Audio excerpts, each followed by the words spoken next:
The hum of the dryer was a familiar soundtrack to Sam's life. Laundry day in their St. Louis apartment building was a necessary evil, and usually just that, evil. Until James started showing up.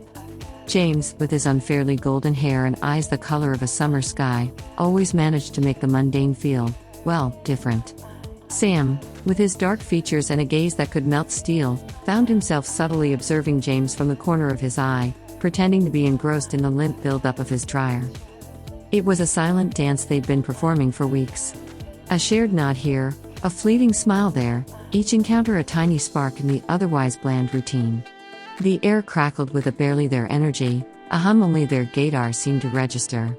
Sam had learned early on to trust his gut, and his gut was screaming definitely interested. One Sunday, as James wrestled a fitted sheet into a particularly stubborn dryer, Sam decided to take a leap. "Looks like she's putting up a fight," he said, his voice a bit deeper than he intended. James jumped, startled, then grinned, revealing a dimple Sam hadn't noticed before. "Tell me about it," James laughed, ruffling his already tousled hair. "I think the dryer might actually win." A conversation sparked, fueled by shared woes of laundry and the building's perpetually temperamental washing machines.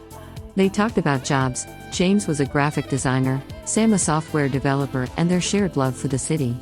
Each sentence was a step closer, a small victory. Finally, after an hour of surprisingly easy conversation, James asked, "So, I'm out of here tomorrow for another laundry run. Maybe you'd want to grab a coffee nearby while our clothes spin?" Sam's heart did a little flip. "I'd like that a lot," he answered, trying to keep his voice casual even as his insides were doing the tango. That next day, over steaming cups of coffee, the tension that had been simmering between them finally found its release. They talked effortlessly, discovering a shared love for obscure sci-fi movies, a mutual hatred of cilantro, and enough common ground to build a small city on. By the time they returned to the apartment building, the air had shifted from a tentative hum to a full-fledged symphony of attraction. Standing outside Sam's door, James looked directly into Sam's dark eyes, those summer sky blues reflecting something deeper. "This was very nice," James said, his voice a little breathy. "Yeah," Sam replied, his gaze unwavering. "It was." He then made a decision.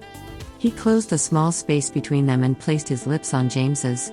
The kiss was soft, sweet, and a culmination of weeks of unspoken longing. The laundry room felt miles away, replaced by the delicious certainty that their Gaydar hadn't steered them wrong. This was just the beginning. The best kind of beginning.